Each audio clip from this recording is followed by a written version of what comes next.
Okay, guys. I hope your Thanksgiving went well and you're having a good break. First thing, I've changed my mind a little bit.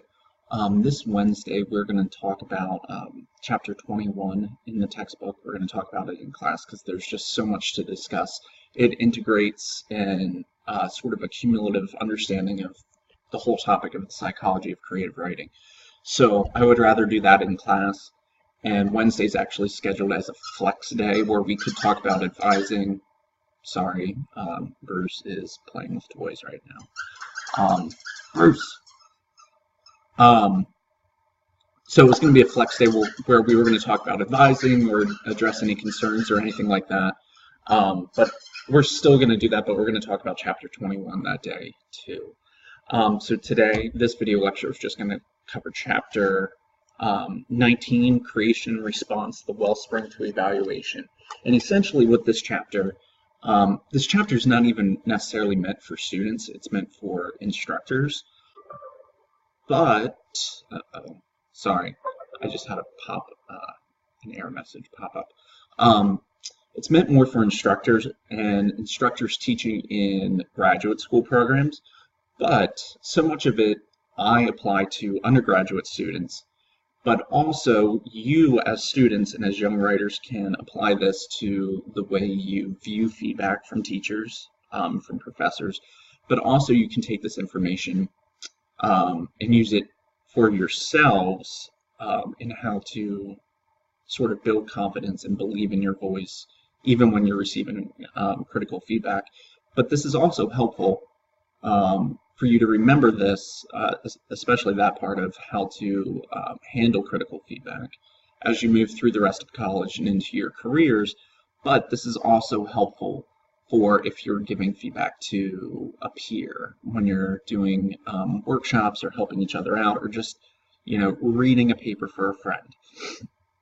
So the first thing that is important to note is that for a long, long time, the theory in giving feedback on writing, especially in creative writing and English and literature graduate programs, was that students should be able to take it. They're writers, they're emerging writers, they're scholars, they should be able to handle whatever feedback they get. And this is very much how I was taught. I love my mentor in grad school to death, and I had great relationships with just about all of my professors in grad school. However, the feedback we were given was incredibly harsh. And here, on the very first page of this chapter, it mentions how this was a culture in which abuse, ridicule, shaming, expressions of disgust was often masked as critique and hierarchical grading. And this was perceived as corrective. This is very much how a lot of your, I would be surprised if any of your faculty members weren't educated in a culture like this, in any field, but this is very true for English literature and creative writing. We were often, in my own grad school experience, there was one class that culminated in us developing an elevator pitch for our project, whether it was a novel, screenplay, or whatever. And we actually had to pitch it to a board of editors, agents, directors, film producers, publishers, and the whole thing was just for us to stand there, give them a 30-second pitch, 30 to, I think, 45-second pitch, and then they just ripped us to shreds.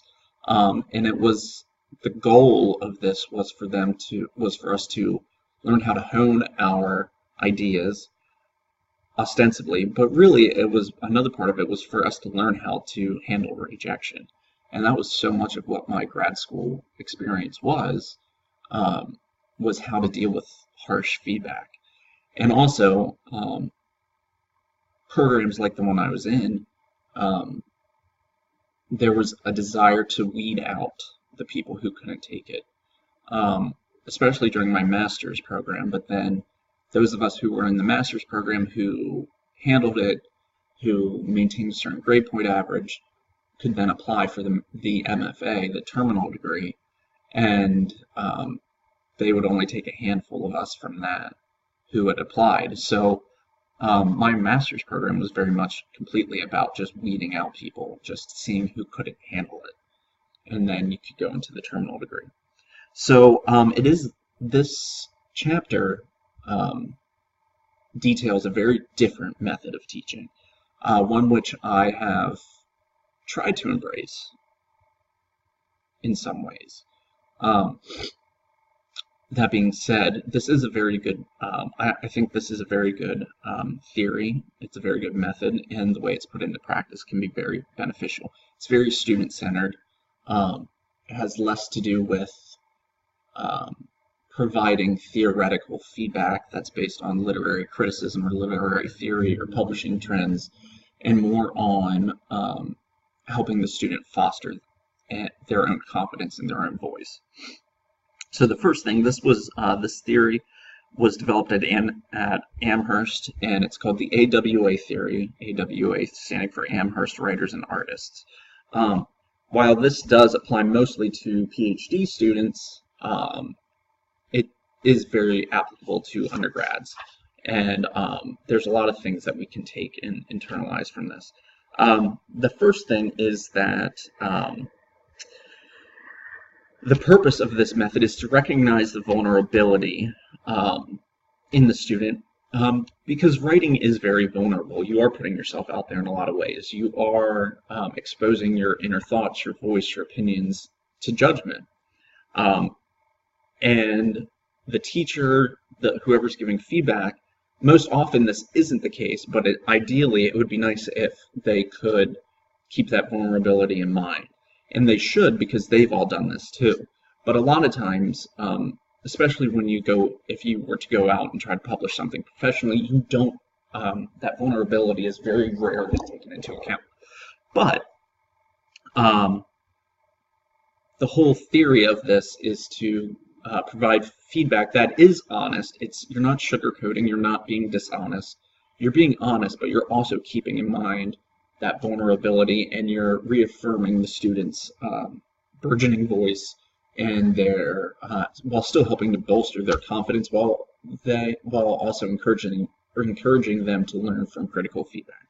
Okay, so it's a delicate balance that is trying to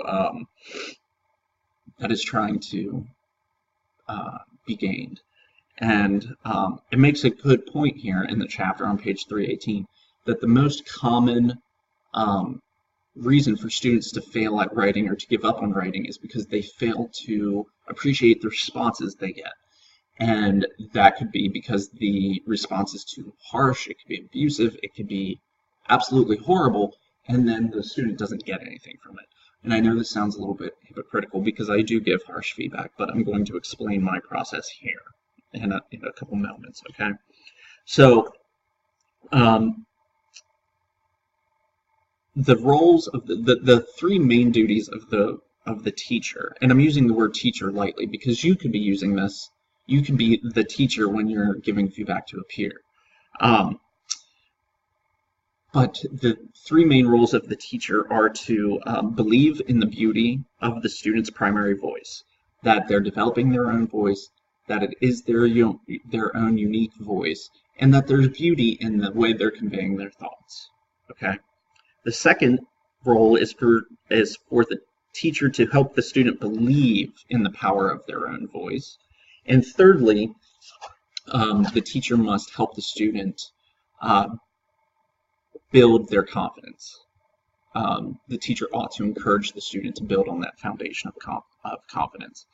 So, and this can be, a lot of these roles can be accomplished through teacher excitement, partnership and exploration, introduction to craft, stimulating the learner's desire to learn more. So the next thing that needs to be addressed is that by stifling confidence in the primary voice, it causes a lot of destruction. And there's a great quote on 320 I want to read from you. The suppression of primary voice is so common in writers with privileged backgrounds in education that I often feel most of my work in leading writing workshops for adults is undoing the damage of our educational system and societal pressures have inflicted on creative writers. Okay, I say this all the time, that I feel like so much of what I do is helping you unlearn what you learned in high school, but it's for a little bit of a different reason. You were taught, many students are taught in high school how to write incorrectly, how to write in a formulaic way, how to not explore their own creativity, their own thoughts, just to structure every piece of writing in 5 paragraphs with a beginning, with an intro, 3 body paragraphs, a conclusion, every paragraph structured the same way. That's not how it works. Writing is not formulaic. That's stifled. That in itself stifles creativity and stifles your own voice. So that's the first part of this. The second part of this is uniquely difficult for writing instructors at the college level, because we are trying to get you to unlearn what you learned in high school. We're also trying to expose you to the pressures of college level learning and the expectations of college level writing. We're also trying to be critical and honest, to help you learn, to push you to learn, to put some pressure on you to want to improve, but then also at the same time, you have to be encouraging. Okay. All right. So there are certain priorities, certain methods that go into the AWA process. These are broken down on page 320 and 321. I'm not going to go through all of these. I believe that the generalized application of this knowledge is more important. Okay.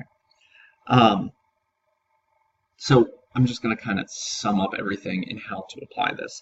But at the bottom of 321, there's something really interesting that I think is worth noting, which is saying that not being able to write is a learned disability. We have been universally taught to distrust the very thing we need most in writing, our own voices.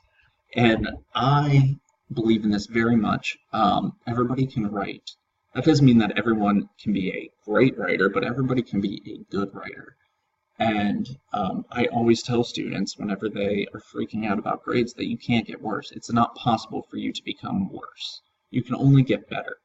And that's kind of narcissistic of me and my belief that I am trying to find this balance, that that the AWA method aspires to. I try to be critical. I try to push you to learn. I try to be harsh, but I also try to be encouraging, and I try to be excited. I am genuinely excited over a lot of the work that my students create, but finding that balance is difficult. Okay. All right. I'm going to stop this video now. There will be a second video that will be just a few more minutes. I don't think I can really get through everything I need to. Yeah. All right.